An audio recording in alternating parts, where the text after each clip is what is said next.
crois qu'on peut l'applaudir. Bilal. Bilal Khan, très grand nom de musicien indien, mais Kamal nous en dira plus tout à l'heure. Et on aura la chance, bien sûr, de réécouter Bilal, parce que non seulement il joue de l'instrument, vous savez ce que c'est cet instrument, comment ça s'appelle? Allez, comme à l'école, on lève le doigt. Comment? Un sitar. Nous, on disait la sitar. En fait, c'est un sitar. C'est un sitar. Voilà. Mais il ne joue pas du sitar. Il joue de l'autre instrument qui s'appelle l'harmonium. Donc, on aura droit tout à l'heure à une petite démonstration. Mais en plus, il chante. Alors, on va déjà l'applaudir pour nous avoir accueillis en musique. Voilà nos amis qui arrivent, ils viennent du Christine, certainement. Non, je plaisante. Parce que d'habitude, on se réunit au Christine et on a quelques amis qui sont allés au Christine, évidemment. Hein.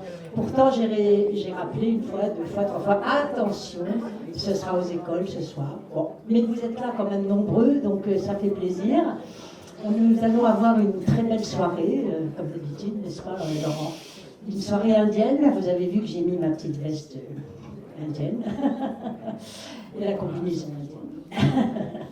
Et donc pour vous accueillir, mais on aura la chance, bien sûr, d'accueillir nos amis indiens qui dirigent une école de danse et de musique à Paris. Donc je vais présenter déjà Kamal Kant. Ça ne s'invente pas, hein, Kant. Nous qui faisons beaucoup de philosophie dans cette association, Kamal, tu es le bienvenu. Son épouse est danseuse, elle s'appelle Méga. Je ne sais pas si elle est déjà là, mais je crois qu'elle veut nous faire la surprise tout à l'heure, mais je pense qu'il faudrait qu'elle assiste quand même à l'échange, au débat. Et elle est merveilleuse, vous verrez tout à l'heure. Et on va discuter déjà avec Kamal. Alors on a une soirée pour faire honneur à la musique indienne. On ne va pas tout traiter de la musique indienne, bien sûr. Je suis allée jeter un œil. C'est très complexe, c'est énorme. La musique fait partie de la culture en Inde, mais elle est propre à chacune des régions, à chaque caste, à chaque période historique. Donc c'est énorme, mais Kamal va essayer de nous expliquer tout ça simplement. Et surtout, le rapport de la musique à la danse, puisque c'est indissociable finalement, c'est ce qu'on verra aussi dans le film Le Salon de musique, dont on vous parlera tout à l'heure. Et puis, bien sûr, indissociable au cinéma. Pas au théâtre, j'ai vu ça. Pas au théâtre. Donc, je vous présente Kamal. Alors, très brièvement, Kamal est le fils d'un grand danseur indien, maître de danse. C'était un Maharaja, je crois. Hein, voilà aussi. Ah, c'est important, les Maharajas. Ce n'est pas Maharaja de l'Inde ni de Rajasthan, c'est Maharaja de son discipline. La danse. Il n'a ni le royaume ni le palais. Ah, il a le royaume de la danse. Déjà pas mal. Hein. Et puis il n'y a pas de honte à avoir un palais finalement. Hein. C'est votre histoire aussi, celle-là. On le verra dans le film d'ailleurs. Hein. Et le Maharaja qui a son palais, il est pas moins moche que l'autre qui n'a pas de palais. Dans le film, en tout cas. Donc, il est 8e génération de danseurs. Il est lui-même danseur. Il a appris il y a 3 ans, j'ai vu ça dans son, dans son CV. Mais alors, depuis, évidemment, il est maintenant papa d'une grande fille de 18 ans et d'un petit garçon de 11 ans, qui est là d'ailleurs par là, je ne sais pas où, avec sa maman certainement. Et il a énormément chanté, dansé, joué, chorégraphié, organisé des spectacles. Et il a été remarqué par une amie à nous, que tout le monde connaît peut-être ici, Ariane Mouchkine. Et il a dansé, joué pour elle. Il va nous en dire un petit peu plus peut-être, s'il a envie. Et puis évidemment, après, il a joué dans les salles à Paris, et même au New Morning, j'ai vu. Moi j'en sors, parce qu'il y avait notre ami arménien qui était l'autre jour, c'était extraordinaire, lui il joue du doudouk, encore un autre instrument difficile. Et donc, et puis il a créé une école de musique à Paris, le Trivat, et on vous présentera tout à l'heure, il en dira un mot à la fin de son intervention, parce qu'il prépare en ce moment un grand spectacle mi-janvier, On vous en parlera, on vous invitera, bien sûr. C'est payant, hein, bien sûr. Je précise tout de suite, pour pas qu'il y ait de surprise. En plus, ils ont besoin d'argent, bien sûr, pour développer leur école. Et c'est vraiment un très grand spectacle, 9, 10 et 11 janvier. Et je voudrais bien rassembler 1500 personnes, donc on va l'aider. Un petit peu, si on peut. En tout cas. Voilà. Donc, Kamal, merci d'être là. On présentera Méga tout à l'heure. Question toute simple. Est-ce que tu peux nous dire un peu la place de la musique en Inde et nous présenter de façon simple la complexité de cette musique et ses différentes formes, puisqu'on parle de la musique savante, on parle de la musique folklorique, on parle de la musique de film, etc. Et quelle place elle prend dans une société qui est divisée en castes. Est-ce que tout le monde y a accès? Comment ça se passe? Est-ce que c'est facile à apprendre cette musique? Est-ce qu'elle est jouée dans les écoles? Est-ce que tout le monde apprend un instrument ou pas? Voilà. C'est à toi la parole. Tu as un quart d'heure, 20 minutes pour nous présenter tout ça. Et on prendra quelques questions.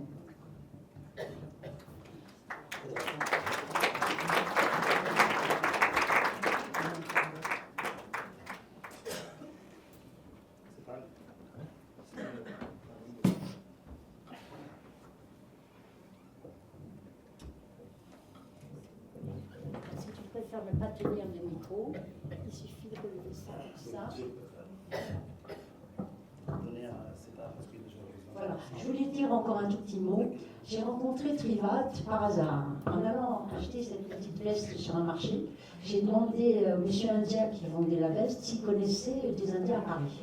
Et ils m'ont dit, mais il faut absolument appeler Trivat. Voilà.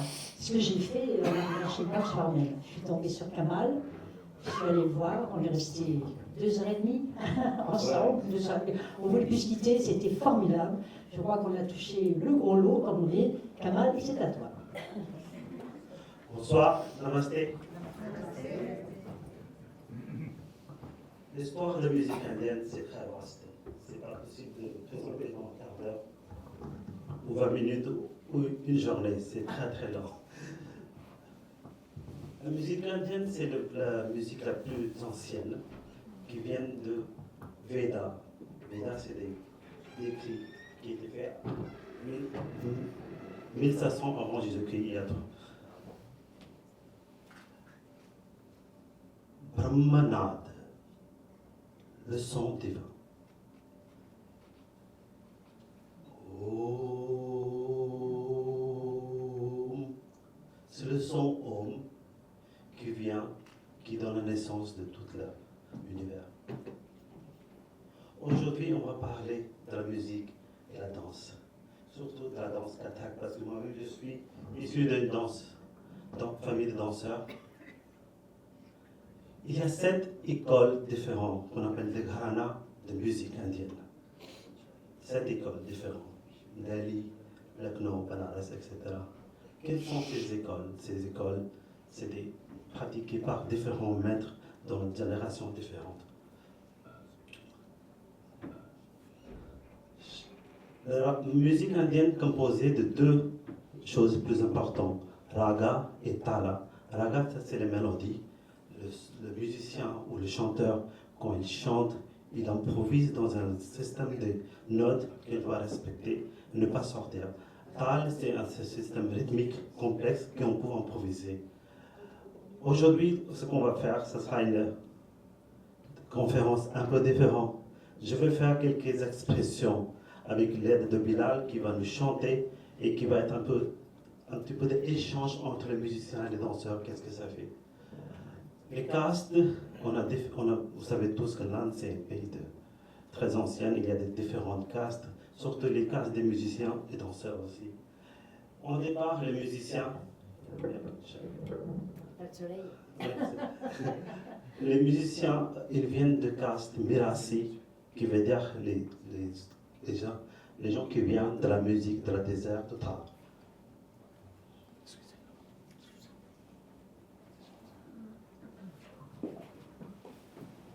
Et nous, les danseurs, on vient des danses de Kathaka.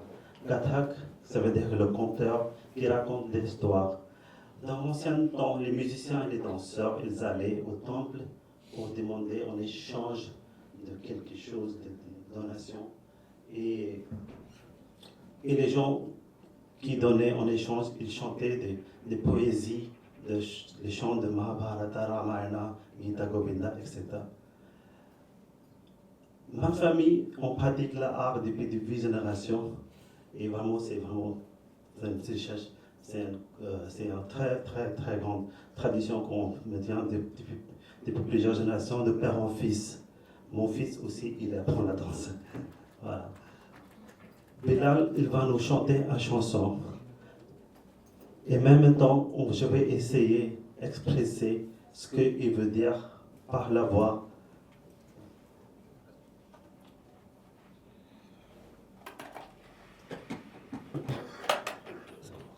Jamuna तट कदम तले बांसुरी बजाए किशन गोपी जत गीत गान थे कद थे दिगत का तरतिंजा तुक तरतिंजा दिगत का तरतिंजा जमुना तट कदम तले Krishna il joue la flûte sous la rivière Jamuna. बाजत बहुत बहुत बान थे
Ici, vous voyez l'expression, le visage, la musique et le théâtre et tout ça en même temps.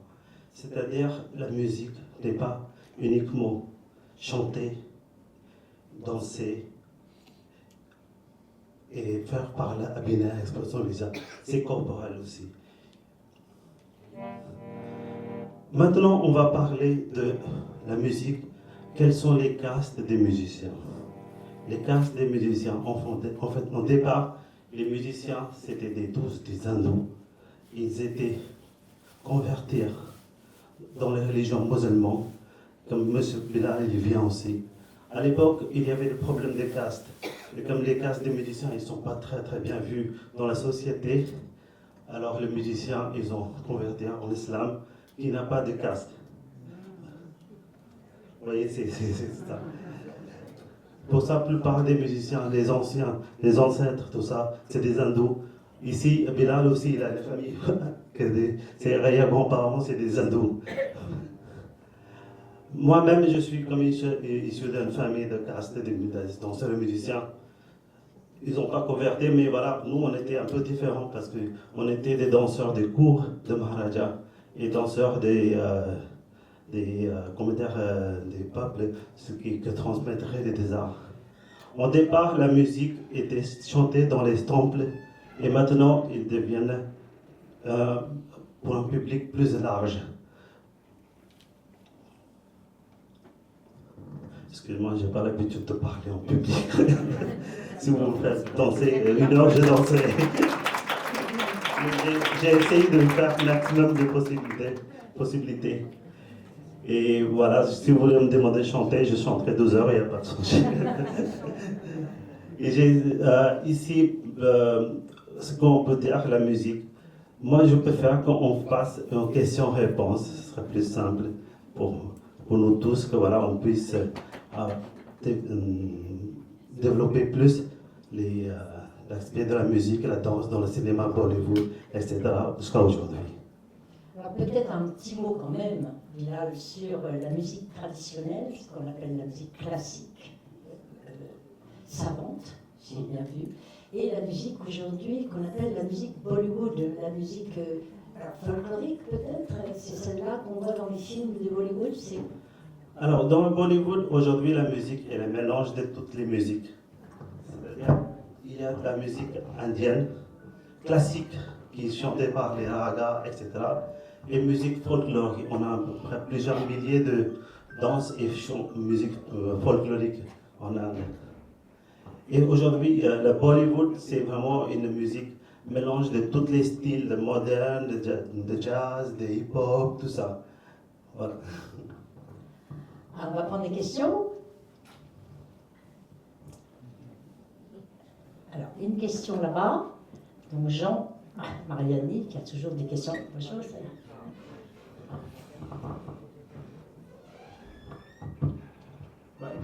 Vous savez que dans la musique occidentale, les tons sont séparés par ce qu'on appelle 9 komas. Et j'ai entendu dire que les Indiens sont sensibles non seulement au demi-ton comme nous, mais au quart de ton et même au koma, c'est-à-dire un neuvième de ton. Est-ce que c'est vrai? Et si c'est vrai, est-ce que vous pouvez nous donner un exemple avec votre instrument? Ok, merci beaucoup. Nous avons le ton, il est divisé en 4 parties. Ghat, Anaghat et Sam et Bol. Un quart de temps, ça existe comme position. Je peux réciter comme ça. Da din din da din din da din din da din. Da ne dagat dagat det naga da dagat det naga da. Ça c'est sur le ton. Da ne dagat det naga da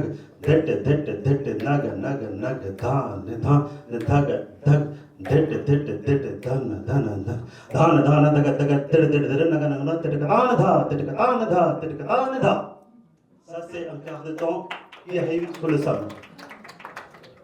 Encore plus difficile que la musique chilienne, hein, on en sort, mais... Ça accompagne la danse. Oui, ça accompagne la danse. Pierre Bollon. Oui, bonjour. Il y a d'innombrables langues en Inde. Et est-ce qu'un type de musique est lié à une langue ou on a le même type de musique dans plusieurs langues différentes? Comme on a 26 langues en Inde, dans le nord de l'Inde, il y a une langue qui pratique dans la musique indienne, c'est musique Braj. Braj, le langage Braj de Uttar Pradesh. De toutes les compositions qui sont composées dans la langue Braj d'Uttar Pradesh. Et après, dans le sud de l'Inde aussi, on a plusieurs langues qui se pratiquent. Mais toutes les bases de la musique indienne, des langues, ça vient du sanskrit. Toutes les shloks qui sont chantés en Braj, en hindi, au nord, au sud, au est, au ouest, tout vient du sanskrit. Alors, parlez bien fort parce qu'on on fait un YouTube, on enregistre les séances pour ceux qui n'ont pas pu venir. Donc, alors, déjà il y a monsieur derrière toi, Christine, et Christine ensuite. Vous vous présentez comme ça. Ah bah, Valérie, je t'avais pas reconnu de loin. On ne connaît que lui, là. Alors, attendez, pardon, 2 minutes. Il y a des gens qui arrivent encore. Est-ce qu'on peut se pousser un peu pour qu'au moins on ne dérange pas tout le monde à chaque fois et que les gens puissent se mettre là? Il y a aussi des petits sièges là sur le côté et il y a encore des places devant là. Hein, donc je le dis pour ceux qui arrivent en retard. Excuse-moi Kamal, c'est... Bon, sans micro, je voudrais demander sur l'instrument de musique, le sitar par exemple, que j'ai connu dans ma jeunesse avec Ravi Shankar. Le film Woodstock, tout le monde connaît. Donc, racontez-nous un petit peu l'origine de cet instrument. Comment ça s'est fait que cet instrument, c'est typiquement pour la musique indienne. Et est-ce que la musique indienne a des influences d'autres musiques comme chinois ou autres, donc, parce qu'on déteint toujours l'un sur l'autre, on a des inspirations, tout ça. Et l'Inde, comment donc c'est venu la musique là-bas? Et racontez-nous un petit peu l'origine de ces choses. Ok, ce n'était pas un film, c'était un grand festival, Woodstock Festival, qui avait un millier de personnes qui sont venues écouter Ravi Shankar. Il y a à peu près, je pense, 1930, 1960, quelque chose comme ça. Ravi Shankar et Vilayat Khan, ce sont des piliers de la musique indienne qui ont amené la musique dans l'Occident. Beatles, George Harrison qui est allé en Inde pour apprendre la musique, il s'est dit je vais aller en Inde, apprendre un peu de la musique et jouer sur ma guitare, quelque chose. Il est parti pour quelques mois, il est resté 2 ans avec Ravi Shankar pour apprendre. C'est tellement compliqué, vous voyez ce que je veux dire? Et le sitar, l'origine de sitar est de Perse, Iran. On appelle des sitar en Perse. Et en Inde, il est devenu sitar, qui est l'instrument, le très très beau instrument indien. Aujourd'hui, sitar, n'est pas uniquement l'instrument indien. Il y a le sarod, il y a santoor, il y a veena, il y a plusieurs sortes d'instruments qui sont en Inde. Voilà.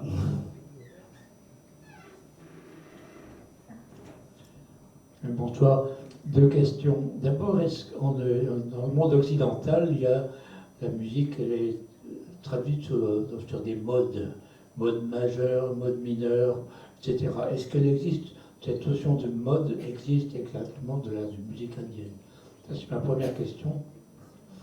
Et vous n'avez pas beaucoup parlé des flûtes. Est-ce qu'il y a quel genre de flûtes? Est-ce qu'il y a des flûtes traversières, des flûtes de pan? Je me souviens que Jean-Pierre Rampal, qui était mon professeur, avait beaucoup joué avec Ravi Shankar, et donc je voulais savoir. Je suis moi-même flûtiste. Votre première question, c'est par rapport au mode de musique indienne. On a aussi différents modes de musique indienne dans les ragas. La musique qu'on prépare un récital ou un concert de musique indienne, on commence par le développement de raga qu'on appelle la alap. Alap, ça peut durer plusieurs minutes, plusieurs heures aussi. Après, on passe à mathétal, ça veut dire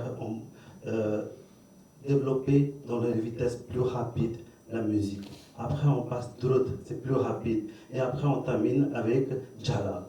Ce sont plusieurs modes pour préparer la musique indienne. Autre question par rapport aux flûtes. On a la flûte traversière, on appelle des bansuri. Bansuri qui se joue sur le côté. Et nous n'avons pas double flûte aussi, on a une double flûte. En Inde aussi qui se joue un flûte qui souffle des notes et l'autre qui est joué, on appelle algoja, qui se trouve au Rajasthan. Voilà. Et nous avons un très grand musicien aussi de flûte.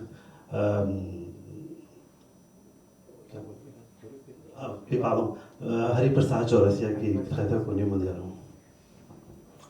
Namasté. Namasté. Je voudrais qu'on revienne un petit peu au lien entre la musique et la danse, puisque vous venez d'une famille de danseurs. Vous avez parlé de 7 traditions, si j'ai bien compris, c'était des maîtres de musique.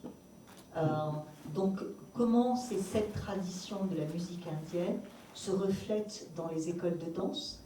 Et j'ai eu la chance de pouvoir aller au Népal l'année dernière. Il y a bien sûr une forte influence hindoue. Comment est-ce que les écoles de musique de danse indienne ont rayonné sur les pays alentours?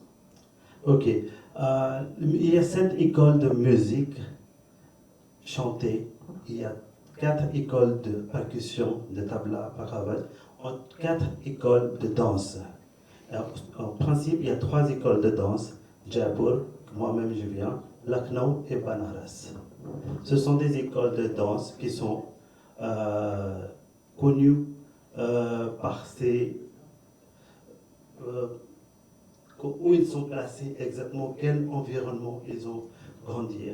C'est-à-dire, on parle de Lucknow. Lucknow, c'est une ville moghole, c'est-à-dire les rois, pas les rois, comme les empereurs musulmans, qu'ils aimaient bien que voilà, ça soit plus douce, poétique, et plus ça soit plus expression faciale, tout ça. Après, on parle à Banaras, c'est une ville sainte, c'est-à-dire la danse, il est joué dans les temples, et la danse, elle est plus allée vers le spiritualité. La danse, la plupart des compositions, elles sont composées dans les poésies de Ram, de Dieu, Shiva, Krishna, etc. Et après, Jaipur, comme moi-même j'ai vu. Jaipur, c'était une ville de princières, de guerriers, des Rajputs et de la force. Et notre style, il est vraiment développé dans le système de rythmique, pirouette, le travail des pieds très complexe et plus spectaculaire. Vous voyez ce que je veux dire? Ça soit dynamique, tout ça.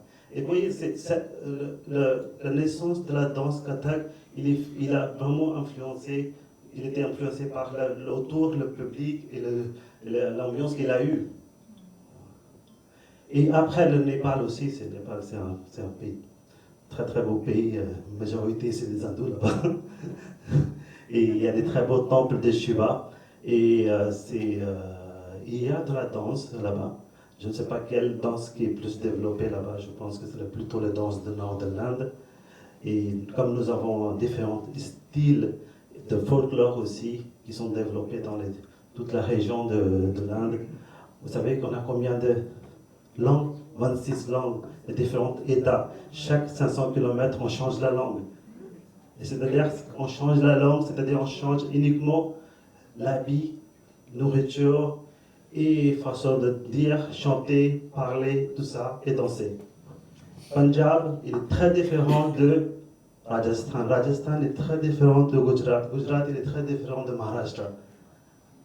Mais tu parles des États indiens. États indiens, oui. Mais les Indes, c'était aussi le Pakistan, le Bangladesh, et la musique indienne recouvre, enfin, est chantée, dansée dans ces trois nouveaux pays, puisque jusqu'à la séparation de l'Inde, des Indes, on pourrait dire, voilà, vous aviez une même culture, je suppose, enfin, une même culture qui vous unissait, même s'il y avait des différences par région, par État, par caste.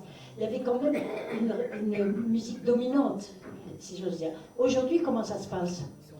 Nous, en Inde, on a eu vraiment de la chance d'avoir un pays dirigé par les gens intelligents et qui croient en démocratie. C'était avant ça. Moi, je parle encore aujourd'hui. C'est-à-dire, notre gouvernement, ancien gouvernement, quand la naissance de l'Inde et eu la partition avec l'Inde, le Pakistan, et plus tard, après, avec Bangladesh, ce n'était pas un pays islamique, ce n'était pas un pays musulman, ce n'était pas un pays bouddhiste, c'était un pays laïque, comme tout le monde peut pratiquer et faire ce qu'il voulait dans leur vie. Nous avons, vous savez, dans chaque école en Inde, il y a un prof de musique, prof de danse, prof de peinture, etc. C'était développé dès le début. Pour ça, on a réussi à avoir une musique aussi riche par rapport à d'autres pays voisins qui n'ont pas perdu, mais qui ont perdu beaucoup de choses dans leur culture. La danse Kathak, elle était pratiquée également au Pakistan, école de Lahore. Je ne vois aucun danseur. Bien sûr, il y a des musiciens qui sont très très bons musiciens. Je ne sais pas quel état ils sont aujourd'hui, mais voilà, c'est vraiment politiquement, ce n'est pas vraiment, ils ne sont pas vraiment réussis comme nous les Indiens on a réussi. Par quelques artistes comme Nusrat Fateh Ali Khan, Ghulam Ali, Mehdi Hassan Bey. Voilà. Et en même temps, Bangladesh aussi était créé en 1962, 74, quelque chose comme ça. C'était un très beau pays. C'est toujours un très beau pays. Et voilà, ça aussi, ça s'est développé aussi. Ça dépend vraiment de la musique et la danse, dans quelle ambiance il est, quelle ambiance politique, surtout politique, comment il est né, comment il vit, tout ça. Voilà. Alors, on va prendre encore une question. Je vois que l'heure tourne. On ne pourra pas tout aborder. Oui, Quelle Vaïd. est la place de la francophonie en Inde? Et est-ce qu'il y a des chanteurs français qui sont connus en Inde? Par exemple, nous, on est ouvert à la culture indienne. Est-ce qu'en Inde, il y a donc, des gens qui sont ouverts à la culture française, la musique française et la musique classique en général? Alors, avant que tu répondes, Kamal, je te présente. Vaïd, il est arménien. Enchanté. Il connaît très bien la culture et les chants arméniens. On vient de faire une soirée arménienne.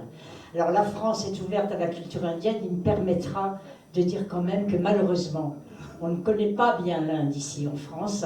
On ne parle pas hindou, ou la langue de l'Inde, pas dans les écoles. On commence à apprendre le chinois, mais l'Inde, pas encore. Et j'espère que ça va venir. Mais on est indo-européenne quand même. Et alors, voilà, alors, un peu indo-européen, mais c'est timide. Et les musiques et les films indiens, j'insiste, ne sont pas beaucoup connus. Il a fallu attendre quand même 71 pour découvrir Satyajit Ray. On en parlera tout à l'heure. Kamal, c'est à toi. Alors, vous savez, nous sommes une société assez, comment dire, assez complexe. Complexe dans le sens que aujourd'hui, avec les nouveaux médias, social media ou les réseaux sociaux, tout ça, c'est ouvert. Mais avant tout ça, on était une société très très fermée, dans le sens qu'on croyait que nous, on était les meilleurs. On est les meilleurs en fait. C'est une domination britannique aussi. On est les meilleurs. Les Anglais sont Mais- toujours les meilleurs. Et voilà, la musique française, il y a une frontière de la langue. Langue, c'est très, très important.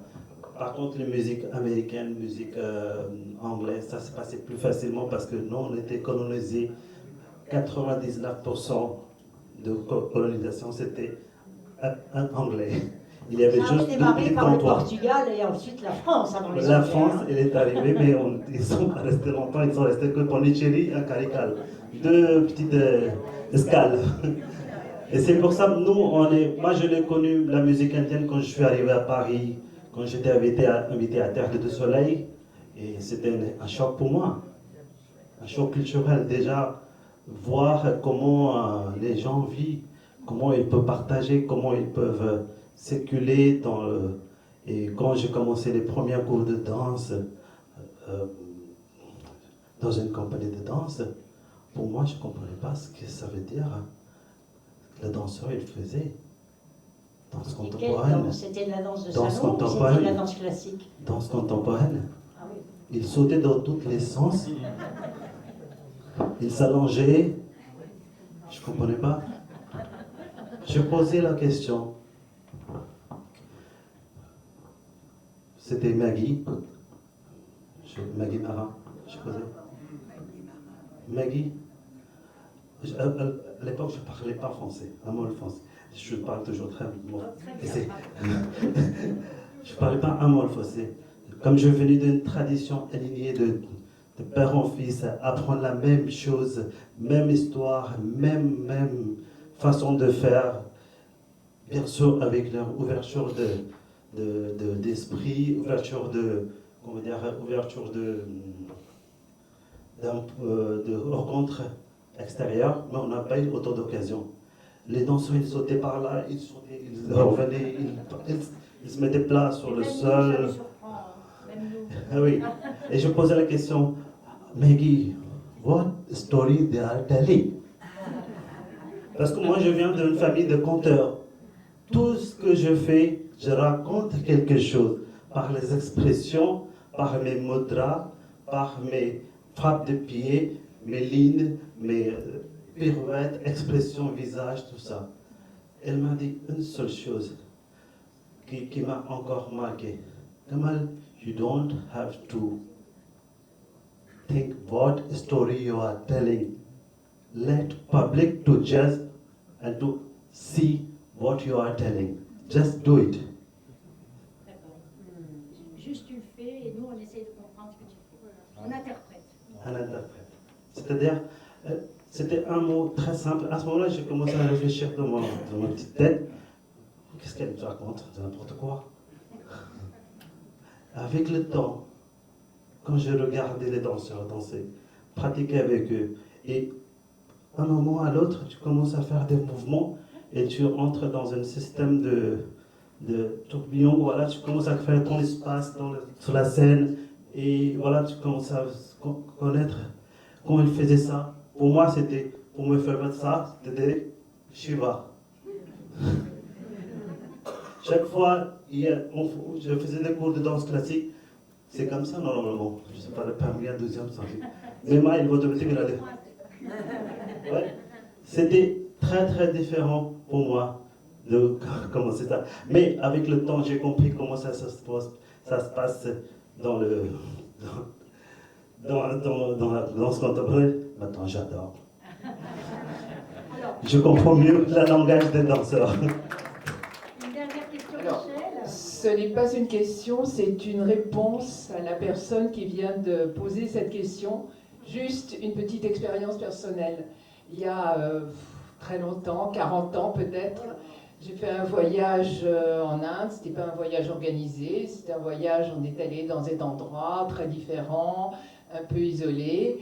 Et puis finalement, on arrive à Bangalore. Bangalore qui était donc la grande ville du sud de l'Inde, qui était déjà une ville beaucoup plus moderne que les villes du nord du pays.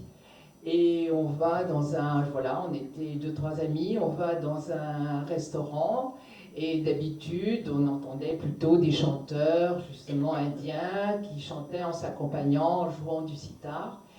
Et là est arrivé un chanteur avec un accordéon et qui a joué la mère de Charles Trenet. Et ça m'a fait quelque chose. Donc Charles Trenet, il y a 40 ans, était connu à Bangalore. Charles Trenet, universel, Merci Michel. Alors, je vois l'heure qui tourne. On aimerait que tu nous présentes un peu ton école. Et peut-être on va démarrer par ce que tu y fais déjà, si elle rassemble un petit peu de monde sur Paris, et la soirée que tu prépares. Comme ça, on pourra montrer l'école. Voilà. Après ça,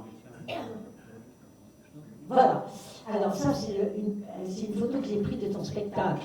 Mais voir la prochaine slide, merci. Alors ça, c'est ce qu'on va voir. Vous allez voir Mégane, on va vous la présenter avec Bilal. Voilà, prépare un spectacle qui s'appelle Shakuntala avec son école Trivat. Donc tu reviens sur Trivat, s'il te plaît, et tu vas nous dire quelques mots de cette école. Et si nous, on peut venir danser. Bien sûr, il n'y a pas de... Alors Trivat, qu'est-ce que ça veut dire Trivat? C'est un nom donné par mon père. Il a créé d'abord Trivat en Inde, et même notre maison, elle s'appelle Trivat. Trivat, ça veut dire un arbre avec 3 branches. Musique, danse et théâtre. Et dans cet arbre, on appelle le Vajvraksh. Vajvraksh, ça veut dire l'arbre banyan. Vous voyez les racines, ils vont en bas. C'est-à-dire, nous, on est vraiment accrochés aux traditions, mais on est ouvert au monde extérieur de partager et d'ouvert et mélanger plusieurs styles.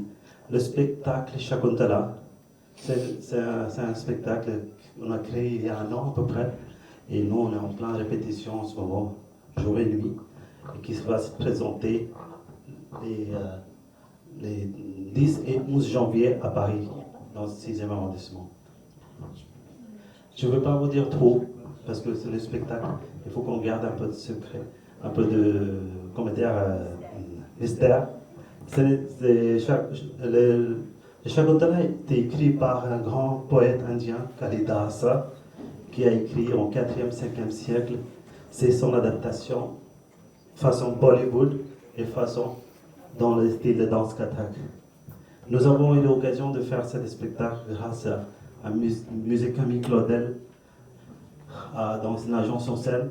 C'était le musée qui nous a contactés qu'on voudrait faire une danse Bollywood, un spectacle de danse Bollywood pour changer un peu comment ça se passe. Et la personne qui m'a appelé, elle m'a dit, vous savez, Camille Claudel, elle a sculpté un œuvre d'art qui s'appelle Shakuntala. Mais j'ai dit quoi? Oui. À ce moment-là, j'ai dit, pourquoi ne pas présenter le spectacle Shakuntala au lieu de faire un spectacle boom boom Bollywood?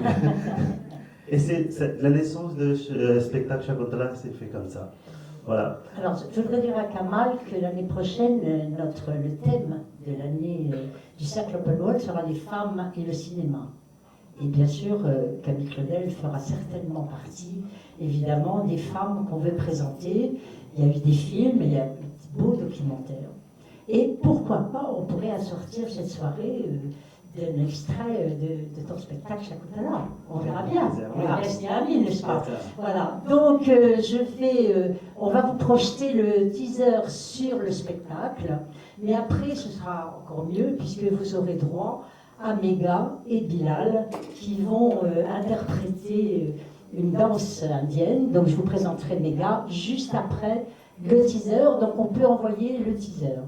Merci. On peut applaudir Kamal parce que... Tout d'abord, merci.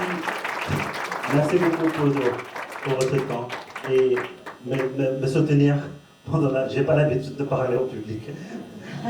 Merci beaucoup. Tu t'es débrouillé comme un chef.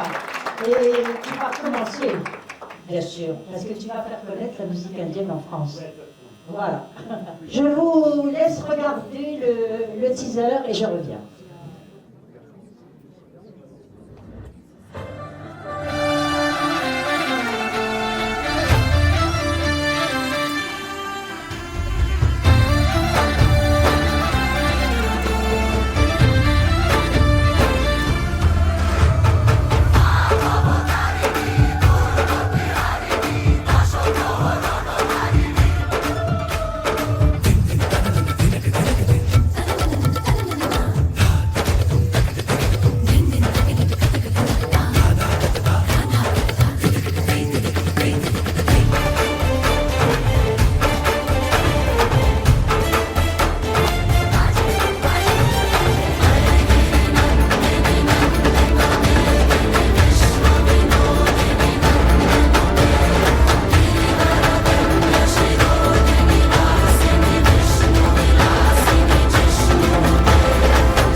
Connaître bien sûr le spectacle. Il y a des teasers, des flyers ici, c'est ça? Ah ben il faudra les distribuer. Tu peux les deux. T'as que ça? Ah, il y en a plein, bah tu me les donnes plus alors s'il te plaît. On les diffusera à la fin, tu peux sortir de là-haut. Voilà, on va les donner là-haut. Et puis quand vous allez sortir, on vous les distribuera, bien sûr. Tu peux redonner encore un petit peu. Voilà, merci. On va les mettre là. Tiens, Georges. Tu vas nous aider, non? Oh, c'est trop bien. Allez, un grand merci. On les distribuera tout à l'heure. Et bien sûr, vous recevrez une information sur vos mails pour vous inscrire au spectacle. Il y a 3 soirées qui seront offertes, les 9, 10 et 11 janvier. Alors le 9, vous ne vous inscrivez pas parce qu'il y a l'Assemblée Générale d'Open World. 10 et 11, ah ben ça tombe bien, t'as fait exprès. Ah bah, c'est génial. Donc le 9, Assemblée Générale d'Open World, ce sera une soirée particulière puisque nous allons faire un dîner entrecoupé des musiques, des chants de la chorale Haut les Chœurs. Voilà, avec tout le répertoire que nous avons travaillé depuis un an.